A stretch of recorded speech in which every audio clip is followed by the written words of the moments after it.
Doctor Rajkumar ಸ್ಮಾರಕದ ಭೂಮಿ ವಿವಾದ ಟ್ವೀಟ್ ವಿಚಾರಕ್ಕೆ ಸಂಬಂಧಪಟ್ಟಂಗೆ ನನ್ನ ಕ್ಷಮೆ ಕೇಳಿದ್ದು ಇವತ್ತು ಉಲ್ಟಾ ಹೊಡೆದಿದ್ದಾರೆ ನಟ ಅಹಿಂಸಾ ಚೇತನ್.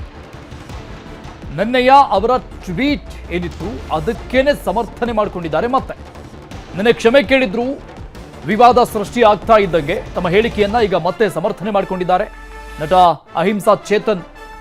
ನನ್ನ ರಾಜ್ಕುಮಾರ್ ಅಭಿಮಾನಿಗಳು ಧಮಕಿ ಹಾಕಿದ್ದಾರೆ. ಇವತ್ತು ಕೊಟ್ಟಂತ ಹೇಳಿಕೆ ಇದು. ನನ್ನೇ ಗೂಂಡಾಗಿರಿ ಮಾಡೋಕೆ ನನ್ನ ಬಳಿ ಕೆಲವರು ಬಂದಿದ್ರು, ನಾನು ನನ್ನ ಮಾತಿನ ಮೇಲೆ ಇಂದು ಕೂಡ ನಿಲ್ತೀನಿ ಅಂತ ಮತ್ತೆ ಹೇಳಿದ್ದಾರೆ. ಅಂದ್ರೆ ನನ್ನಯ್ಯ ಅವರ ಆ ಆಕ್ಷೇಪಾರ್ಹ ಟ್ವೀಟ್ ಅದಕ್ಕೆ ಸಮರ್ಥನೆ ಮಾಡಿಕೊಂಡಿರೋದು. ನನ್ನೆ ಸಾರಾ ಗೋವಿಂದ್ ಅವರು ಬಳಸಿದ ಪದಗಳು ಸರಿ ಇಲ್ಲ, ಡಾಕ್ಟರ್ ರಾಜ್ಕುಮಾರ್ ಹೆಸರಿಗೆ ಸಾರಾ ಗೋವಿಂದ್ ಮಸಿ ಬಡಿತಾ ಇದ್ದಾರೆ ಅಂತ ಇವತ್ತು ಮಾತನಾಡಿದ್ದಾರೆ. ಮತ್ತೆ ನಿನ್ನೆ ಸೈಲೆಂಟ್ ಆಗಿದ್ದ ನಟ ಚೇತನ್ ಇವತ್ತು ಗುಡುಗಿರೋದು. ನಿನ್ನೆ ವಾಗ್ವಾದಗಳೇ ನಡೆದು ಹೋಗಿತ್ತು ಅವರ ಮನೆ ಬಳಿ. ಸಾರಾ ಗೋವಿಂದು ಸೇರಿದಂಗೆ ಅನೇಕ ಮುಖಂಡರು, ಕನ್ನಡ ಪರ ಹೋರಾಟಗಾರರು, ರಾಜ್ಕುಮಾರ್ ಅಭಿಮಾನಿಗಳು ಹೋದಾಗ. ಆದರೆ ಯಾರು ನಿಜವಾಗ್ಲೂ ರಾಜ್ಕುಮಾರ್ ಅವರ ಹೆಸರಿಗೆ ಮಸಿ ಬಳಿತಾ ಇದ್ದಾರೆ ಅಂದರೆ ಕೆಲವು ವ್ಯಕ್ತಿಗಳು, ಸಾರಾ ಗೋವಿಂದ್ ಅಂತ ವ್ಯಕ್ತಿ ಯಾರು ರಾಜ್ಕುಮಾರ್ ಅಭಿಮಾನಿ ಸಂಘ ಅಂತ ಹೆಸರಲ್ಲಿ ಭಾಳ ಅವಾಚ್ಯ ಶಬ್ದಗಳು, ಗೂಂಡಾವರ್ತನೆ ಮತ್ತು ಜೀವ ಬೆದರಿಕೆಗಳು, ಏನೇನು ಅವಹೇಳನಕಾರಿ ಮಾತುಗಳಾಡಿ, ಎಲ್ಲ ಒಂದು ಮಹಿಳಾ ನಿಂದನೆ ಮಾತುಗಳಾಡಿ ಭಾಳ ರಾಜ್ಕುಮಾರ್ ಹೆಸರಿಗೆ ಅವರು ಕೆಟ್ಟ ಹೆಸರು ಕೊಡ್ತಾ ಇದ್ದಾರೆ. ಯಾರು ನಿನ್ನೆ ಬಂದು ಗುಂಡಗಿರಿ ಕೈ ಎತ್ಬಿಟ್ಟು ಒಡೆಯೋಕ್ಕೆ ಬಂದಿದ್ದಾರೆ, ಒಂದು ಗೂಂಡಾವರ್ತನೆ ಮಾಡೋರು ಅಂಥ ವ್ಯಕ್ತಿಗಳು ಈ ಒಂದು ನಿಜವಾಗ್ಲೂ ಈ ಏನು ಜನರ ಧ್ವನಿನ ಕ್ರಶ್ ಮಾಡೋಕ್ಕೆ ಟ್ರೈ ಮಾಡ್ತಾ ಇದ್ದಾರೆ, ಬಾಯಿ ಮುಚ್ಚಕ್ಕೆ ಟ್ರೈ ಮಾಡ್ತಾ ಇದ್ದಾರೆ. ರಾಜ್ಕುಮಾರ್ ನಡೆ ನುಡಿನ ಅವರು ಎತ್ತಿಡಿತಾ ಇಲ್ಲ. ನಮ್ಮಂಥ ಮತ್ತು ಅನೇಕ ಇವತ್ತು ಸೇರಿರೋ ಹೋರಾಟಗಾರರೇ ನಿಜವಾಗ್ಲೂ ರಾಜ್ಕುಮಾರ್ ಅಭಿಮಾನಿಗಳು. ನಾವು ಅವರು ನುಡಿದಂತೆ ನಡೆದಿರೋದನ್ನು ನಾವು ಮುಂದುವರಿಸ್ತಾ ಇದ್ದೀವಿ. ಸೊ ನಿಜವಾಗ್ಲೂ ನಮ್ಮ ಕಣ್ಣಲ್ಲಿ ಉತ್ತಮ ಕರ್ನಾಟಕ ಕಟ್ಟಬೇಕು ಅಂದರೆ ನಾವು ರಾಜ್ಕುಮಾರ ಅನುಯಾಯಿಗಳ ಕೆಲಸ ಮಾಡ್ತೀವಿ. ನಾವು ನಿಜವಾಗ್ಲೂ ರಾಜ್ಕುಮಾರಿಂದ ಕಲ್ತಿರೋದು ಏನಂದರೆ ನಿಜವಾಗ್ಲೂ ಸೌಜನ್ಯದಿಂದ ನಮ್ಮ ಮಾತಲ್ಲಿ ಹಿಡಿತದಲ್ಲಿಟ್ಕೊಂಡು ನಾವು ಅನ್ಯಾಯದ ವಿರುದ್ಧ ಹೋರಾಟ ಮಾಡೋದು. ಅದನ್ನು ಅವರು ಇವತ್ತು ಮಾಡಿದ್ದಾರೆ. ನಾವೆಲ್ಲರೂ ಜೊತೆಗೆ ಸೇರಿ ರಾಜ್ಕುಮಾರ್ ಕಂಡ ಒಂದು ಚಿತ್ರರಂಗನ ಕಟ್ಟಣ.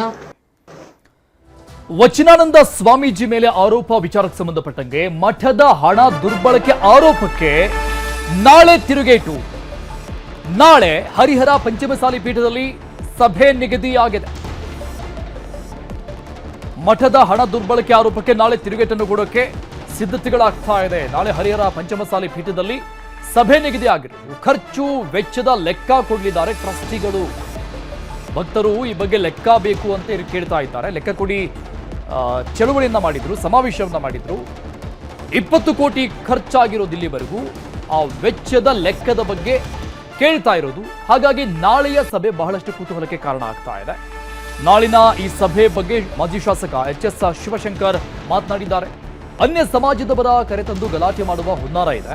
ಬೌನ್ಸರ್ ರೌಡಿಗಳನ್ನ ಕರೆದುಕೊಂಡು ಬಂದ್ರೆ ನಡೆಯೋದಿಲ್ಲ. ಸಂದರ್ಭ ಬಂದ್ರೆ ಜನ ಎಲ್ಲದಕ್ಕೂ ಸಿದ್ಧರಿರ್ತಾರೆ ಅಂತ ಮಾಜಿ ಶಾಸಕರು ವಾರ್ನ್ ಕೂಡ ಮಾಡಿದ್ದಾರೆ. ಯಾರು ಬಳೆ ತೊಟ್ಕೊಂಡಿಲ್ಲ, ಗಟ್ಟಿಯಾಗಿದ್ದೀವಿ. ಉಮಾಪತಿಯವರಿಗೆ ನಾನು ಮನವಿ ಮಾಡ್ತೇವೆ, ಸ್ವಾಮೀಜಿ ಮೇಲೆ ಹಲ್ಲೆ ಆದ್ರೆ ನೀವೇ ಹೊಣೆ ಆಗ್ತೀರಿ ಅಂತ ಎಚ್ಚರಿಸಿದ್ದಾರೆ. ದಾವಣಗೆರೆಯಲ್ಲಿ ಮಾಜಿ ಶಾಸಕ ಎಚ್.ಎಸ್. ಶಿವಶಂಕರ್ ಅವರ ಹೇಳಿಕೆ.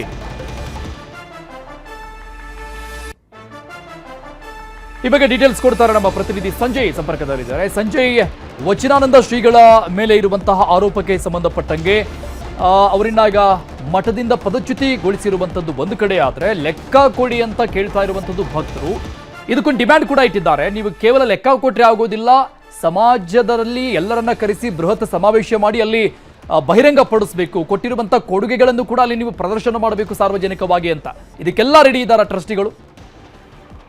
ಎಸ್ ಅರುಣ್, ಏನು ಈಗಾಗಲೇ ಕಳೆದ ಒಂದು 15 ದಿನಗಳಿಂದ ಪಂಚಮಸಾಲಿ ಪೀಠದ ಈ ಒಂದು ಗಲಾಟೆ ತಿಕ್ಕಾಟ ನಡೀತಾನೆ ಬಂದಿದೆ. ಅದಾದ್ರೂ ಕೂಡ ಈಗ ಏನು ಟ್ರಸ್ಟಿ ಅವರೇನಿದ್ರು ಅವರು ಈಗ ನಾಳೆ ಲೆಕ್ಕ ಕೊಡ್ಲಿಕ್ಕೆ ಮುಂದಾಗಿರುವಂತದ್ದು. ಆದ್ರೆ ಇಲ್ಲಿ ಭಕ್ತರು ಒಂದು ವೃಂದ ಏನಿದೆ, ನಿಮ್ಮ ಲೆಕ್ಕ ಕೊಡ್ಲಿಕ್ಕೆ ನಾವು ಒಪ್ಪೋದಿಲ್ಲ ಅಂತ ಹೇಳ್ತಿದ್ದಾರೆ. ಯಾಕಂದ್ರೆ ಇಲ್ಲಿ ಸುಳ್ಳು ಲೆಕ್ಕ ಕೊಡ್ಲಿಕ್ಕೆ ನೀವು ತಯಾರು ಮಾಡ್ಕೊಂಡಿದ್ದೀರಿ. ಯಾಕಂದ್ರೆ ಇನ್ನೂ ಕೆಲವು ಭಕ್ತರುಗಳು ಏನು ಮಠಕ್ಕೆ ದೇಣಿಗೆ ನೀಡಿದ ಆಹಾರ ಧಾನ್ಯಗಳ ರೂಪದಲ್ಲಿರ್ಬೋದು, ಹಣದ ರೂಪದಲ್ಲಿರ್ಬೋದು, ಬೆಳ್ಳಿ ಬಂಗಾರ ರೂಪದಲ್ಲಿರ್ಬೋದು, ಇದೆಲ್ಲವೂ ಕೂಡ ದಾನವನ್ನ ಕೊಟ್ಟಿದ್ದಾರೆ. ಆದ್ರೆ ಅದರದ್ದು ಕೆಲವೊಂದು ಲೆಕ್ಕ ಇದೆ, ಇನ್ನು ಕೆಲವೊಂದು ಲೆಕ್ಕ ಇಲ್ಲ. ಆ ರೀತಿ ಲೆಕ್ಕಗಳು ನಮಗೆ ಬೇಡ. ಸಂಪೂರ್ಣವಾಗಿ ಒಂದು ಕಾಳು ಧಾನ್ಯವನ್ನು ಕೂಡ ಲೆಕ್ಕ ಕೊಡಬೇಕು ನೀವು. ಯಾಕಂದ್ರೆ ಭಕ್ತರು ಕಷ್ಟಪಟ್ಟು ಕೊಟ್ಟಿದ್ದಾರೆ ಅಂತ ನಗದು ರೂಪವನ್ನು ಇರ್ಬೋದು ಅಥವಾ ಧಾನ್ಯಗಳ ರೂಪದಲ್ಲಿ ಏನ್ ಲೆಕ್ಕ ಕೊಡೋದು, ಪ್ರತಿಯೊಂದನ್ನು ಕೂಡ ನೀವು ನಾಳೆ ಲೆಕ್ಕ ಕೊಡೋದಿದ್ರೆ ಕೊಡಬೇಕು, ಇಲ್ಲ ಅಂದ್ರೆ ಬೇಡ ಅಂತ ಹೇಳಿ ಈಗ ಭಕ್ತರು ಹೇಳ್ತಿರುವಂತದ್ದು. ಅದಲ್ಲದೆ ಕೂಡ ಏನು ನೀವು ಎಲ್ಲ ಲೆಕ್ಕ ಕೊಡೋ ಏಕಾಏಕಿ ಕೊಡ್ಲಿಕ್ಕೆ ಆಗೋದಿಲ್ಲ. ಒಂದು 2-3 ತಿಂಗಳು ಕಾಲಾವಕಾಶಗಳನ್ನ ತಗೊಂಡು ಸಂಪೂರ್ಣವಾದ ಲೆಕ್ಕ ಕೊಡಬೇಕು. ಅದಲ್ಲದೆ ಕೂಡ ನಾಳೆ ಏನು ಲೆಕ್ಕ ಕೊಡ್ಲಿಕ್ಕೆ ಬೌನ್ಸರ್ನ ಕರ್ಕೊಂಡ್ ಬರ್ತೀವಿ ಅಂತ ಇದ್ದಾರೆ. ಹಾಗಾಗಿ ನಾವು ಇದನ್ನ ಒಪ್ಪೋದಿಲ್ಲ. ನೀವೇನಾದ್ರೂ ಒಂದ್ ವೇಳೆ ಬೌನ್ಸರ್ನ ಕರ್ಕೊಂಡ್ ಬಂದ್ರೆ ಕೂಡ ನಾವು ಕೂಡ ಹಳ್ಳಿಗಳಿಂದ ಕಣಿಗೆ ತಗೊಂಡ್ ಬರ್ಬೇಕಾಗುತ್ತೆ ಅಂತ ಈಗಾಗಲೇ ಮಾಜಿ ಶಾಸಕ ಶಿವಶಂಕರ್ ಕೂಡ ಎಚ್ಚರಿಕೆ ಕೊಟ್ಟಿರುವಂತದ್ದು. ಇದೆಲ್ಲರ ಮಧ್ಯೆ ಈಗ ಸಂಜೆ ಮತ್ತೆ 4:30ಕ್ಕೆ ಏನು ಆಡಳಿತ ಈ ಟ್ರಸ್ಟಿಗಳೇನಿದ್ರು ಅವರು ಕೂಡ ಪತ್ರಿಕಾಗೋಷ್ಠಿಯನ್ನು ಕರೆದಿರುವಂತದ್ದು. ಎಲ್ಲರ ಮಧ್ಯೆ ಏನು ನಾಳೆ ಲೆಕ್ಕ ಕೊಡ್ಬೇಕಾದಂತಹ BC ಉಮಾಪತಿ ಅವರು ಇರ್ಬೋದು, ಚಂದ್ರಶೇಖರ್ ಪೂಜಾರ್, ಜ್ಯೋತಿ ಮಿರ್ಜಾ ಇವ್ರನ್ನ ಈಗ ಸದ್ಯ ಏನು ಅಧ್ಯಕ್ಷರೇನಿದ್ರು ಟ್ರಸ್ಟಿ ಅಧ್ಯಕ್ಷರು ಅವರು ಈಗ ಇವರೆಲ್ಲರೂ ಕೂಡ 3 ಜನನ್ನು ವಜಾ ಮಾಡಿರುವಂತದ್ದು. Arun, thank you Sanjay ಡೀಟೇಲ್ಸ್ಗೆ.